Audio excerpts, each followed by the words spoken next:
Olá, eu sou Paula Lopes e você está ouvindo o Mais Vitalidade. Aqui você encontra informação atual sobre saúde e bem-estar, com dicas para aplicar no seu dia a dia e no da sua família. Tudo isso com embasamento científico e opinião de especialistas. Vem com a gente e viva com mais vitalidade!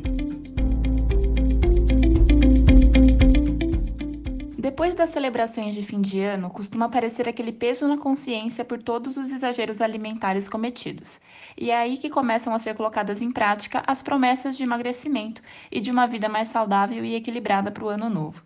Mesmo os abusos pontuais podem sobrecarregar o organismo, mas a verdade é que os hábitos diários é que determinam uma boa saúde. Por isso, o início do ano é o momento de se desfazer de qualquer sentimento de culpa pelo pé na jaca e voltar à rotina equilibrada e saudável. A médica do esporte, Priscila Benfica, que é pós-graduada em Fisiologia do Exercício e expert em treinamento feminino, destaca que uma má alimentação, quando se torna padrão, aumenta a exposição do organismo a toxinas, elevando a produção de radicais livres e o risco de desenvolver doenças crônicas. Acho que mais do que pensar no exagero do final do ano, é pensar que ao longo da vida, o tempo inteiro, a gente está exposto a substâncias químicas, a substâncias endógenas, né, que nosso próprio corpo produz, assim como substâncias exógenas, né, os plásticos, os poluentes, que vão gerando intoxicação no nosso organismo. O que acontece é que quando a gente chega no final do ano e que a gente se intoxica mais ainda pelos exageros que a gente consome, seja relacionados a excesso de gorduras, a excesso de tempero, ao excesso de conservante dos alimentos, a gente aumenta ainda mais a produção de substâncias que a gente conhece como radicais livres, que são moléculas muito reativas, né, e que acabam gerando maior risco de doenças e maior risco ainda de intoxicação e de inflamação no nosso próprio corpo. Então, as consequências mais aparentes que a gente sente logo de cara é realmente uma baixa resistência física, né, um cansaço, mais retenção de líquido, aquela sensação de o corpo estar inchado, uma pele mais oleosa. E isso, de forma muito aguda, ou seja, pontual, só em alguns momentos da vida, traz esses efeitos que ao longo do tempo vão passando. Mas se a gente vai acumulando ao longo da vida esse excesso de toxina, doenças como câncer, doença de Alzheimer já estão muito relacionados, né? Então, a grande preocupação, na verdade, é a quantidade e o excesso de repetição desse padrão. Já que alguns tipos de exposição a gente não consegue eliminar totalmente, né? A poluição atmosférica, a poluição vinda dos carros, a gente tem que, o máximo possível, minimizar esses danos gerados à nossa saúde pelos alimentos que a gente consome. E não é apenas o que comemos que afeta a nossa saúde. As restrições alimentares também trazem grandes impactos e podem causar muito estresse ao organismo. Por isso, nada de começar o ano a pão e água só para perder os eventuais quilinhos ganhos no período de festas. Se a gente for levar em consideração os dois cenários, né, os excessos das festas de fim de ano e, em contrapartida, o excesso de restrição, são dois ambientes muito estressores para o nosso organismo. E aí, na verdade, a tentativa de minimizar o dano restringindo demais vai acabar contribuindo para gerar mais estresse e mais desequilíbrio. Logo, a ideia não é você tentar fazer tudo errado e depois fazer um certo em excesso. É você tentar equilibrar todas as mudanças que você gerou no seu metabolismo, ingerindo alimentos que a gente chama de xenobióticos, né? São os alimentos que são estressores e são estranhos para o nosso organismo e que aumentam o excesso de produção de radical livre. Então, a ideia principal nesse contexto é a gente, ao invés de tentar resolver, gerando mais problema, é tentar manter uma alimentação equilibrada, independente da situação. E é isso justamente que vai potencializar o nosso organismo, que já é muito eficiente em eliminar os excessos e os radicais livres. Para começar o ano bem e focado na dieta, o ideal é contar com um plano alimentar desenvolvido por um nutricionista, já que esse profissional pode traçar estratégias que atendam às necessidades específicas de cada organismo. E na hora de colocar a alimentação nos eixos, o segredo é o equilíbrio, sem grandes restrições, como reforça Priscila. Como então a gente pode fazer para quem exagerou? Não é, na verdade, restringir demais, mas é aquela velha história de ajeitar a casa, né? Arrumar o cardápio, principalmente. Então, nesse período, depois daquele excesso que a gente viveu, facilitar a nossa desintoxicação, que é o que todo mundo conhece como detox, que ganhou uma vertente diferente, mas que, na verdade, a gente entender que nosso organismo, ele já é dotado de estratégias para equilibrar e para eliminar todo o problema que é gerado, tanto tanto pela alimentação em excesso, quanto pelos próprios radicais livres, que são resultado das nossas reações celulares. Então, o que a gente precisa fazer é oferecer alimentos e oferecer um ambiente que favoreça o nosso organismo de seguir o trabalho que ele já faz de forma brilhante, de desintoxicação. Então, o que a gente tem que entender é que não é uma dieta, mas é uma estratégia que vai favorecer algo que já funciona. Nesse sentido, o que a gente precisa? Arrumar o nosso cardápio. Então, consumir mais vegetais, mais oleaginosas, como as castanhas, as nozes, que possuem muita vitamina E, possuem ômega 3, cálcio, magnésio, zinco, que são cofatores que auxiliam ainda mais na eliminação e nessa ação antioxidante. Além disso, frutas como melancia, abacaxi, laranja, coisas que possuem, né, não só muita água, mas também substâncias que vão auxiliar nesse processo de limpeza do nosso organismo. Outra coisa, outra dica, né, importante, legal, é evitar as bebidas alcoólicas, porque parece óbvio, mas o álcool sim atrapalha muito no processo de limpeza. Ele possui algumas substâncias que vão inibir a produção tanto do hormônio antidiurético, né, que façam que a gente aumente a nossa diurese, aumente a produção de urina, e no final das contas a gente continua ainda gerando um ambiente muito estressante para o nosso organismo. De acordo com a médica, também é importante beber bastante água, cerca de 30 a 45 ml por quilo diariamente. A ingestão adequada de água é importante para ajudar na purificação do sangue, eliminar as toxinas e diminuir a inflamação. Descascar mais e desembalar menos, evitando ultraprocessados e preferindo alimentos naturais e orgânicos, também é essencial para reduzir a ingestão de substâncias prejudiciais à saúde. E atenção, por mais comuns que sejam as dietas detox na internet, elas não devem ser feitas sem a orientação de um profissional, já que podem ser muito restritivas.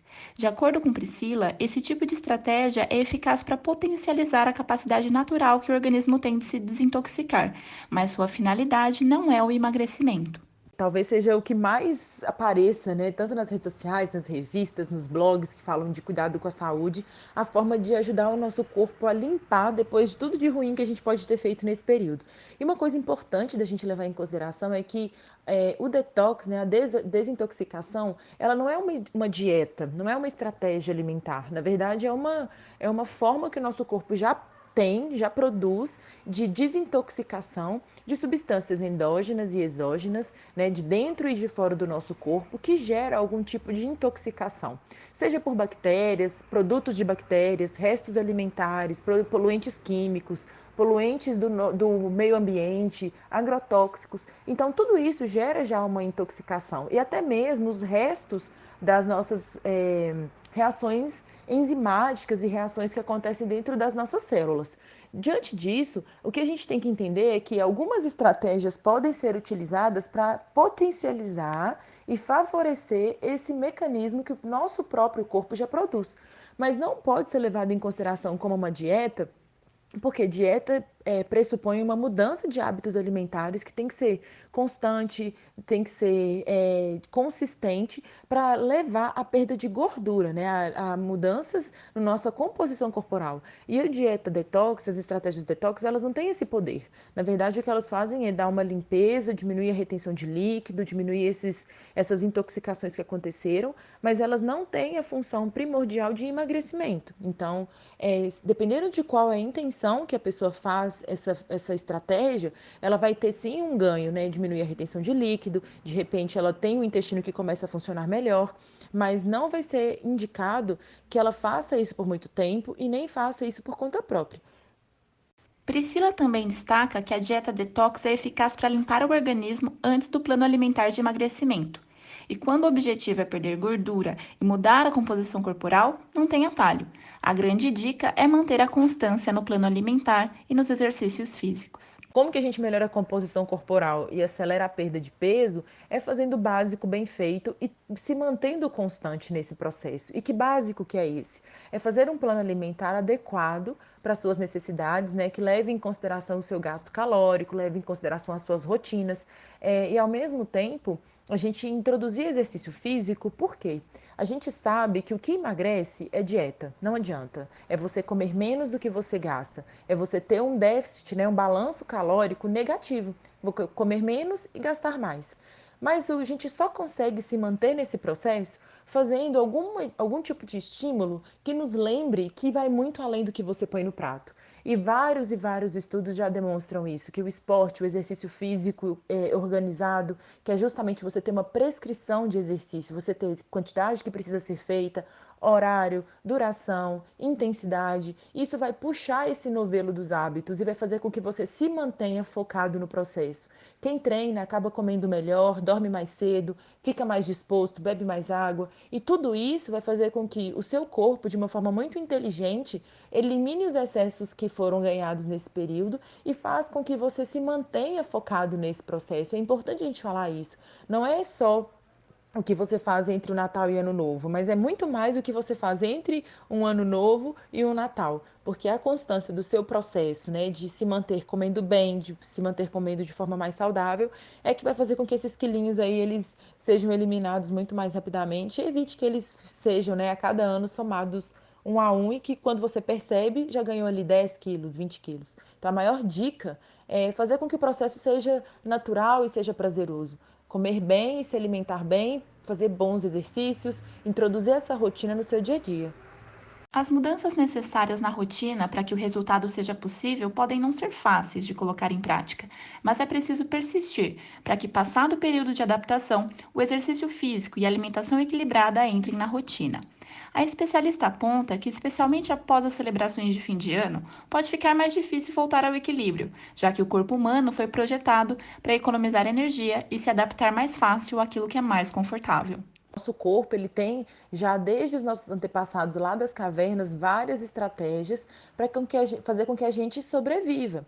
E dentre essas estratégias está o fato da gente acumular o máximo de gordura possível e gastar o mínimo possível de energia. Isso tudo para fazer com que a gente sobrevivesse num ambiente muito hostil, em que a gente tivesse que tinha, né, que caçar para obter o alimento, a gente vivia em temperaturas muito frias e por conta disso, o nosso metabolismo e a forma com que a gente funciona ainda tem por objetivo nos manter ali preguiçosos, digamos assim, e economizando energia.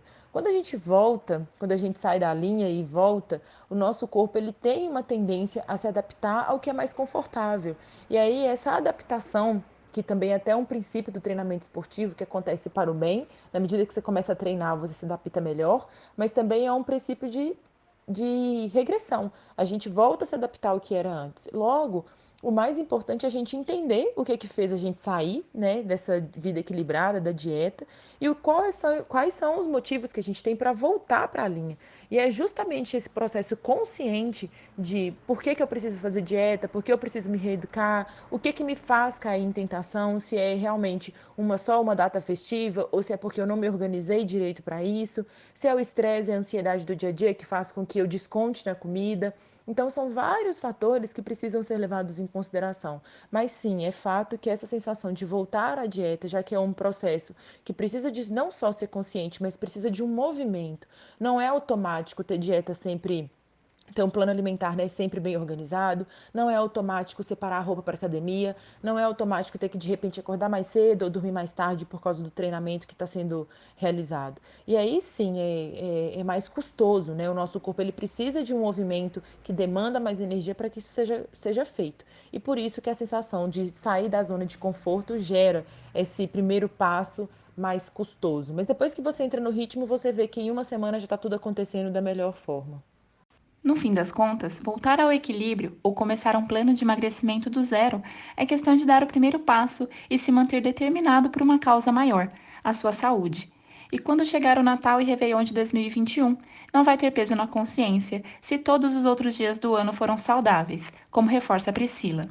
Bom, eu espero ter contribuído não só para o crescimento de vocês, mas para entender que muito mais do que ter uma estratégia única em alguns dias do ano, é a gente adotar bons hábitos de saúde, né? Beber bastante líquido, comer bem, se exercitar, dormir bem. Tudo isso é que vai fazer com que a sua saúde esteja em dia para que um dia ou outro que haja algum excesso, que haja alguma falha, que haja algum evento, você não se preocupe tanto com os efeitos maléficos que isso vai gerar, porque você sabe que no contexto, no somatório da sua vida, os bons hábitos é que são preponderantes. né? Estou sempre à disposição. Muito obrigada pelo convite à Via Farma. Me encontrem pelo Instagram, que é doutora.pribenfica. Lá eu falo sobre prevenção de doenças com exercício físico, como ter prazer e resultado usando essa importantíssima ferramenta no nosso cotidiano. Esperamos que nossas dicas tenham te ajudado e que você consiga alcançar seus objetivos de 2021 com muita saúde e vitalidade. Para dúvidas sobre o assunto, fale com a gente pelo perfil do Instagram @viafarma. Obrigada por nos ouvir e até o próximo Mais Vitalidade.